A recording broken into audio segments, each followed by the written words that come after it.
Welcome to women's dream world. உங்களோட சேலையை எப்படி நீங்களே அழகாக டிசைன் பண்ணலான்னு சொல்லிட்டு நான் ஏற்கனவே ஒரு வீடியோ போட்டிருந்தேன். அதில் எல்லாரும் எப்படி சாரியாக மேக் பண்ணுறதுன்ற வீடியோ போடுங்கன்னு சொல்லியிருந்தாங்க. ஸோ உங்கள் எல்லாருக்காகவும் தான் இந்த மேக்கிங் வீடியோ போட்டிருக்கேன். இப்போ பார்த்திங்கன்னா நான் 2 கலர் கிளாத் எடுத்து வச்சுருக்கேன். இப்போ இந்த மஸ்டர்ட் கலர் கிளாத் பார்த்திங்கன்னா இது ப்ளைன் சாரியாகவே நான் வாங்கிட்டேன் 6 மீட்டர்ஸ்க்கு. ரா சில்க் மெட்டீரியல் இது. ப்ளூ கலருமே ரா சில்க் மெட்டீரியல் தான். ப்ளூ கலர் வந்து நான் 1.5 மீட்டர் மட்டும் நான் எடுத்திருக்கேன். அடுத்து லேஸ் வந்து இந்த மாதிரி லேஸ் நான் வாங்கியிருக்கேன். இது வந்து ரெடிமேட் லேஸ் கிடையாது, 2 பக்கமுமே ரா எட்ஜஸ் இருக்கும். இந்த லேஸ் பார்த்திங்கன்னா இது வந்து ரெடிமேட் லேஸ். இதை வந்து நம்ம டேரெக்டாக வச்சு அப்படியே தைச்சிடலாம். ஆனால் இதை வந்து இப்படி ஃபோல்ட் பண்ணி வச்சு தைக்கணும். இது எப்படின்னு சொல்லிட்டு நம்ம பின்னாடி வீடியோவில் பார்ப்போம். இந்த மாதிரி பேச்சஸ் நான் வாங்கியிருக்கேன். சாரீஸில் அங்கங்கே கேப்பில் வைப்போம்னு சொல்லிட்டு. ஸோ ப்ளூ கலரில் கான்ட்ராஸ்ட் எடுத்ததுனால நான் மோட்டிவ் வந்து ப்ளூ கலர்லேயும் கொஞ்சம் செலக்ட் பண்ணியிருக்கேன். எந்த இடத்துலேருந்து எப்படி நம்ம ப்ளூ கலர் கிளாத்தை வந்து வச்சு தைக்கணுன்றதுக்காக ஒரு பிக்சர் ட்ரா பண்ணியிருக்கேன். இப்போ இந்த பார்த்திங்கன்னா இதுதான் உள்முந்தி, நம்ம இடுப்பில் சொருகிற பகுதி. மொத்த சேலையோட அளவுன்னு பார்த்திங்கன்னா எனக்கு 6 மீட்டர் எடுத்திருக்கேன். உங்களோட ஒவ்வொருத்தர் உடம்பை பொறுத்து 6.5 மீட்டர் நீங்கள் எடுத்துக்கோங்க. இடுப்பில் சொருகிற பகுதியில் கால் பாகம் இருக்கு இல்லையா, கீழ்ப்பகுதி, அதிலிருந்து ஒரு 1/2 மீட்டர் அளவுக்கு மார்க் பண்ணிக்கோங்க. அங்கே வந்து லேஸ் வைக்க வேண்டியதில்லை, அதுக்கு அடுத்த பகுதியிலேருந்து தான் லேஸ் வைக்கணும். அதை தான் நான் ஸ்டார்டிங் பாயிண்ட்டுன்னு போட்டிருக்கேன். அந்த ஸ்டார்டிங் பாயிண்ட்லேருந்து முந்தி பகுதி வந்து முந்தியிலேருந்து மறுபடியும் மேலே நம்ம சாரீ ப்ளீட்ஸ் வர இடத்துலேருந்து இடுப்பில் சொருகிற வரைக்கும் வர பகுதியை தான் நான் மார்க் பண்ணியிருக்கேன். 5 இன்ச்சஸ் அளவுக்கு நான் ப்ளூ கலர் கிளாத் எடுக்கலான்னு சொல்லிட்டு இருக்கேன். ஸோ வந்து முந்தி பகுதியிலேருந்து நம்ம ப்ளீட்ஸ் உள்ளே வர பகுதி வரைக்கும் 100 இன்ச்சஸ்லேருந்து 2.5 மீட்ரு. மிச்சம் இருக்க பகுதி இடுப்புக்குள்ளே சொருகிற பகுதி, அது வந்து 3.5 மீட்டர். நம்ம மோட்டிவ் வைப்போம் இல்லையா, அந்த மோட்டிவ் வந்து சும்மா இந்த மாதிரி இருக்குன்றதுக்காக நான் சும்மா ட்ரா பண்ணியிருக்கேன். இப்போ அந்த ப்ளூ கலர் 1.5 மீட்டர் கிளாத்தை நான் இப்போ டபுளாக ஃபோல்ட் பண்ணியிருக்கேன். ஃபோல்ட் பண்ணிவிட்டு 6 இன்ச்சஸ் எடுத்திருக்கேன் ஹைட்டு. எதுக்காகனா மேலே 1/2 இன்ச்சும் கீழே 1/2 இன்ச்சும் மடித்து தைக்கிறதுக்காக 6 இன்ச்சஸாக எடுத்திருக்கேன். மடித்து தைச்சோம்னா 5 இன்ச் நமக்கு கிடைக்கும். ஸோ பார்த்திங்கன்னா இந்த மாதிரி 6 இன்ச்சஸ்ஸு.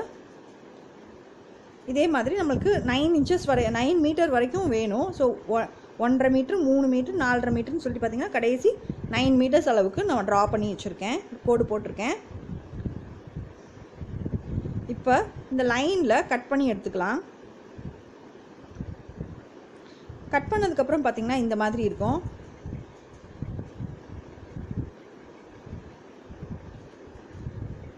இப்போ இந்த கட் பண்ண பீசஸை 2 பீசஸையும் ஜாயின் பண்ணணும். நான் ஏற்கனவே ஒரு வீடியோ போட்டிருந்தேன் இல்லைங்களா, டிசைனிங் ஐடியாஸ் வீடியோ. அந்த வீடியோவில் வந்து நான் டபுள் கலர் சாரியை வந்து நான் மிங்கிள் பண்ணியிருப்பேன். அது எப்படின்னா அது ஒரு சின்ன ட்ரிக்கு, பிசுறு இல்லாமல் தைக்கிறதுன்னு சொன்னேன் இல்லைங்களா, அந்த ட்ரிக்கு இந்த ட்ரிக்கு தான். இப்போ பார்த்து தெரிஞ்சுக்கோங்க. இப்போ நான் 2 துணியையும் வச்சு ஜாயின் பண்ணுறேன். ஒரு 1/2 இன்ச் அளவுக்கு வந்து ஜாயின் பண்ணுறேன். நல்லா 2 தையல் போட்டுக்கோங்க. போட்டதுக்கப்புறம் நல்ல பக்கம், இப்போ இது வந்து கெட்ட பக்கம், பிசுறு தெரியுது இல்லைங்களா. இப்போ நல்ல பக்கம் உங்களோட நெகத்தை வச்சு நல்லா அந்த க்ரீஸ் பண்ணி விடுங்க, அழுத்தி தேய்ச்சி விடுங்க தையல் மேலே. அப்போ என்ன ஆகணும், நல்லா மடங்கிடும். மடங்கினதுக்கப்புறம் திருப்பிக்கிட்டு கெட்ட பக்கம் இருக்கு இல்லையா, கெட்ட பக்கத்தில் இந்த பிசுறாக இருக்குல்ல, அந்த பிசுறுகளை வந்து மடித்து தைங்க. நூல் வந்து வெளியே தெரியாத அளவுக்கு பிசுறு பாகத்தை வந்து நல்லா ஒரு மடித்து தைச்சிட்டிங்கன்னா இப்போ இதுதான் கெட்ட பக்கம் பாருங்கள். ஆனால் ஒரு பிசுறு கூட இல்லாமல் எப்படி இருக்குன்னு பாருங்கள்.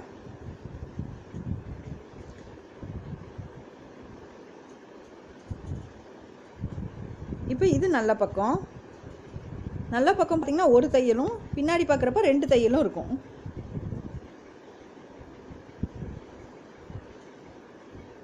இதே மாதிரி நம்ம 9 மீட்டருக்கு நம்ம எடுத்த துணி எல்லாத்தையுமே ஜாயின் பண்ணி வச்சுக்கோங்க. ஜாயின் பண்ணதுக்கப்புறம் இந்த ப்ளூ கலர் இதுதான் லேஸு. இந்த ப்ளூ கலர் லேஸில் கெட்ட பகுதியை வந்து நான் கெட்ட பக்கம் எடுத்துருக்கேன். நான் அதை இன்ட்டு போட்டு மார்க் பண்ணியிருக்கேன் பார்த்தீங்களா. கெட்ட பக்கம் எடுத்துக்கோங்க. கெட்ட பக்கத்தில் வந்து ஒரு 1/2 இன்ச் அளவுக்கு ஒரே ஒரு பக்கம் மட்டும் ஃபோல்ட் பண்ணுங்கள். இந்த மாதிரி ஃபோல்ட் பண்ணி இந்த ஓரத்துலேயே மட்டும் தைச்சிட்டு வாங்க 1/2 இன்ச் அளவுக்கு. சும்மா பெரிய தையலே கூட போட்டுக்கலாம்.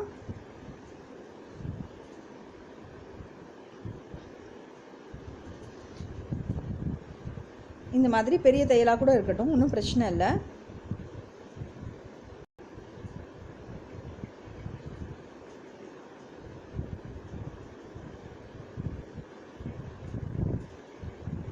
இதே மாதிரி 9 மீட்டர்ஸ்க்கும் ஃபுல்லாக தைச்சிக்கோங்க. அடுத்து லேஸ் எப்படி வைக்கிறதுன்னு பார்க்கலாம். இது வந்து ஃபினிஷிங் பண்ணாத லேஸ்ன்னு நான் சொன்னேன் இல்லையா? ஸோ இந்த பார்த்தீங்கன்னா 2 பக்கமுமே ரா எட்ஜஸ் இருக்கும்.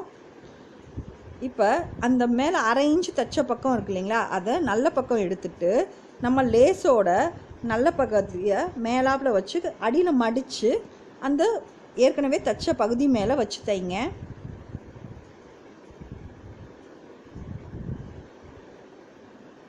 இதே மாதிரி ஃபுல்லாக 9 மீட்டர்ஸ் அளவுக்கு ஃபுல்லாக தைச்சிக்கோங்க. மேலே வந்து ஒரு 1/2 இன்ச் விட்டுட்டு தைங்க, அப்போ தான் அந்த ப்ளூ கலர் நல்லா தெரியும் நம்ம சாரியில் வச்சு தைக்கிறப்ப. இப்போ லேஸோட இன்னொரு பகுதி இருக்கு இல்லையா, நம்ம கோல்டன் லேஸோட இன்னொரு பகுதியையும் ஃபோல்ட் பண்ணி அதே மாதிரி தைச்சிக்கலாம். இப்போ பார்த்திங்கன்னா தைச்சாச்சு. இப்போ ப்ளூ கலரில் லேஸ் கிளாத் வந்து நமக்கு ரெடி ஆயிடுச்சு. இது தனியாக வச்சிடலாம். இப்போ சாரீ எடுத்துக்கலாம். சாரியில் உள்முந்தியில் கீழ்ப்பகுதி இருக்கு இல்லையா, கீழ்ப்பகுதியில் 20 இன்ச் அல்லது 1/2 மீட்டர் அளவுக்கு எடுத்து மார்க் பண்ணிக்க சொன்னேன் இல்லையா, அந்த பகுதியில் நம்ம லேஸ் வைக்க வேண்டியதில்லை. இப்போ இந்த இடம் தான் அந்த 20 இன்ச் வருது. இதுக்கு அடுத்துலேருந்து தான் நம்ம எப்படி தைக்கிறதுன்னு பார்ப்போம். இப்போ இது சேலையோட நல்ல பக்கம், இது கெட்ட பக்கம். இப்போ சேலையோட கெட்ட பக்கத்தில் லேஸோட நல்ல பக்கமும் ஜாயின் பண்ணியிருக்க மாதிரி வைங்க. லேஸோட கெட்ட பக்கத்தை வெளியே தெரிகிற மாதிரி வச்சு இந்த மாதிரி ஒரு சின்ன மடக்கி மட்டும் வச்சுட்டு கீழ்ப்பகுதியிலேருந்து ஒரு 1/2 இன்ச் அளவுக்கு தைச்சிட்டு வாங்க. உங்களுக்கு புரியலைன்னா இன்னொரு தடவை பொறுமையாக பாருங்கள், அப்போ தான் கரெக்டாக வரும் உங்களுக்கு. இப்போ இது வந்து முந்தி பகுதியில் ரொம்ப கொஞ்சம் கவனமாக பாருங்கள். இப்போ இது வந்து கெட்ட பக்கம், மேல் பக்கம் இருக்கிறது கெட்ட பக்கம். நான் வந்து தையல் போட்டிருக்கேன் பாருங்கள், முந்தியை தைச்சிருக்கேன், சும்மா ஒரு தையல் மட்டும் போட்டிருக்கேன். இதுதான் நல்ல பக்கம், சேலையோட நல்ல பக்கம். ஆனால் சேலையோட நல்ல பக்கத்தில் பார்த்திங்கன்னா பிசுறாக இருக்குது, தெரியுதா? எதனால் அப்படி தைச்சிருக்கேன்னா, நம்ம லேஸ் வச்சு தைச்சு மறுபடியும் திருப்பிடுவோம், அதனால இந்த பிசுறு எல்லாமே அந்த சேலைக்குள்ளே உள்ளே போயிடும். இதை கொஞ்சம் கவனமாக பாருங்கள், இது ரொம்ப இம்பார்ட்டண்டான ஒன்று. அந்த கார்னர் கிட்ட வந்துட்டு ஊசியை நல்லா நிறுத்திடுங்க. நல்லா நீடில் நல்லா நிறுத்திட்டு நீங்கள் பானைக்கு ஃபோல்ட் பண்ணுற மாதிரிலாம் மடிக்கலாம் வேண்டாம். சும்மா எல் ஷேப்பில் வந்து நிறுத்திட்டு அப்படியே நீங்கள் டேர்ன் பண்ணிடலாம். நீடில் மட்டும் நல்லா உள்ளே இருக்க மாதிரி பார்த்து நிறுத்திட்டு திருப்பிட்டு டேரெக்டாக தைக்க வேண்டியதான். இப்போ இந்த பக்கம் தைச்ச மாதிரியே இன்னொரு பக்கமும் முந்தி பக்கம் தைச்சிக்கோங்க.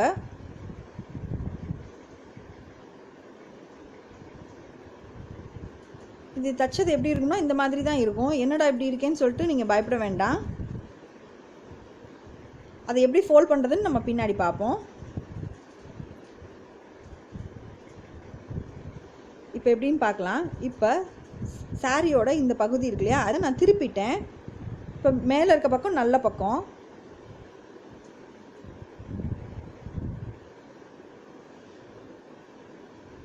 நல்ல பகுதியில் இந்த மாதிரி கிளாத்தை வந்து இப்படி ஃபோல்ட் பண்ணி நல்லா கார்னர்ஸில் மடங்கி இருந்தால் அதை எடுத்து விட்டுக்கோங்க. லேஸை எடுத்து விட்டுட்டு இதே மாதிரி அந்த கோல்டன் பார்டரும் இந்த கோல்டன் பார்டரும் ஈக்குவலாக வர மாதிரி ஃபோல்ட் பண்ணி வைங்க. உங்களுக்கு இப்போ ஜஸ்ட்டு தெரியணுன்றதுக்காக, எதுக்காக நம்ம அப்படி மடக்கணுன்றது தெரியணுன்றதுக்காக நான் வச்சு காமிக்கிறேன். நம்ம தச்சுட்டு வரப்போ உங்களுக்கு நல்லா ஈஸியாக புரியும்.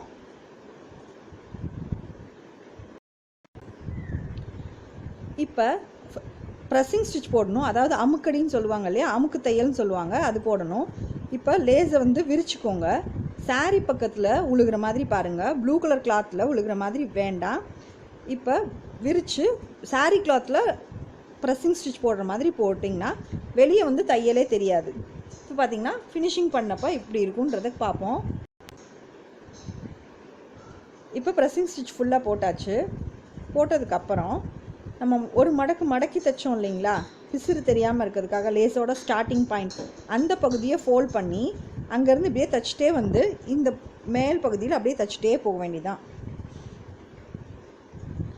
இப்போ பார்டரில் எப்படி முந்தியில் எப்படி தைக்கிறதுன்னு பார்க்கலாம். இந்த இடத்துல வந்து நான் ஃபோல்ட் பண்ணி ஒரு பின் குத்தி வச்சுருக்கேன். நான் ஏற்கனவே ஃபோல்ட் பண்ணது எப்படின்னு உங்களுக்கு காமிச்சேன். இதில் நான் ரெடியாக ஃபோல்ட் பண்ணி வச்சுருக்கேன். இப்போ அந்த எண்டுலேருந்தே அப்படியே தைச்சிட்டே வாங்க. வந்து அந்த கார்னரில் நிறுத்திட்டு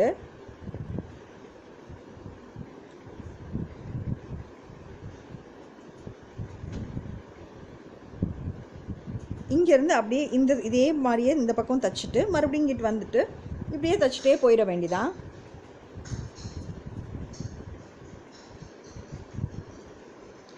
இப்போ பார்த்தீங்கன்னா நான் தைச்சிட்டேன் பாருங்கள். அந்த கார்னரில் முந்தியோட கார்னரில் நான் தையல் போட்டுட்டேன். இந்த மாதிரி இருக்கும் பாருங்கள். பார்டர் ரெண்டும் அழகாக வந்துருச்சு.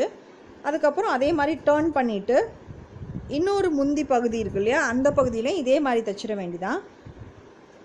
இப்போ பார்த்தீங்கன்னா சாரீ ஃபுல்லாக ரெடி ஆகிடுச்சு. இப்போ இந்த மோட்டிவ் டிசைனை எப்படி டிசைன் பண்ணலான்னு சொல்லிட்டு பார்ப்போம். இப்போ முந்தியில் எப்படி வைக்கிறதுன்னு நான் சிம்பிளாக வச்சுருக்கேன்.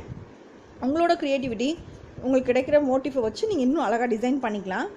நான் இப்போ சும்மா சிம்பிளாக 2 பக்கம் மட்டும் வச்சுருக்கேன்.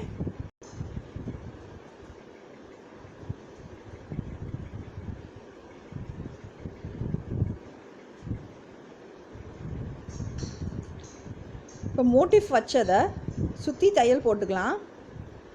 கம் ஃபேப்ரிக் க்ளூ வச்சு நீங்கள் ஒட்டுறதுனாலும் ஒட்டிட்டு அதுக்கப்புறம் ஒரு தையல் போட்டிங்கன்னா சேஃபாக இருக்கும். இப்போ இதை சுற்றி அப்படியே தையல் போட்டுடலாம்.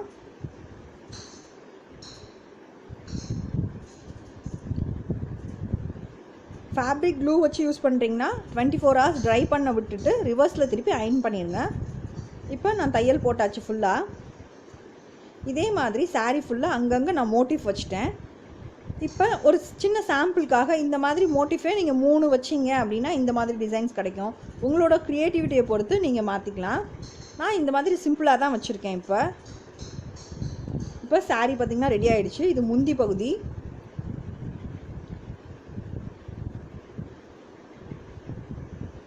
இது வந்து உள்ளே வந்து அந்த மோட்டிவ் டிசைன்ஸ் எப்படி வச்சுருக்கேன்றதுக்காக கொஞ்சம் கேப் விட்டு வச்சுருக்கேன். வச்சது எப்படி இருக்குன்றதுக்காக இந்த வியூ எடுத்திருக்கேன். இதே மாதிரி நீங்கள் இன்னும் நிறைய டிசைன்ஸில் சாரீஸ் மேக் பண்ணலாம். நம்ம ஒவ்வொன்றா வீடியோ பார்ப்போம். நீ அடுத்து வேறு வகையான சாரீ நான் காமிக்கிறேன். இப்போ இதோட ரேட் பார்ப்போம். இந்த பிளைன் சாரீ வந்து நான் 350 rupeesக்கு வாங்கினேன். இந்த ப்ளூ கலர் மீட்டர் வந்து நான் 1 மீட்டர் வந்து 80 rupeesக்கு வாங்கினேன். அடுத்து இந்த லேஸ் வந்து 1 மீட்டர் 7 rupeesக்கு நான் வாங்கினேன். ஸோ 9 மீட்டர் லேஸ் வாங்கினேன் நான்.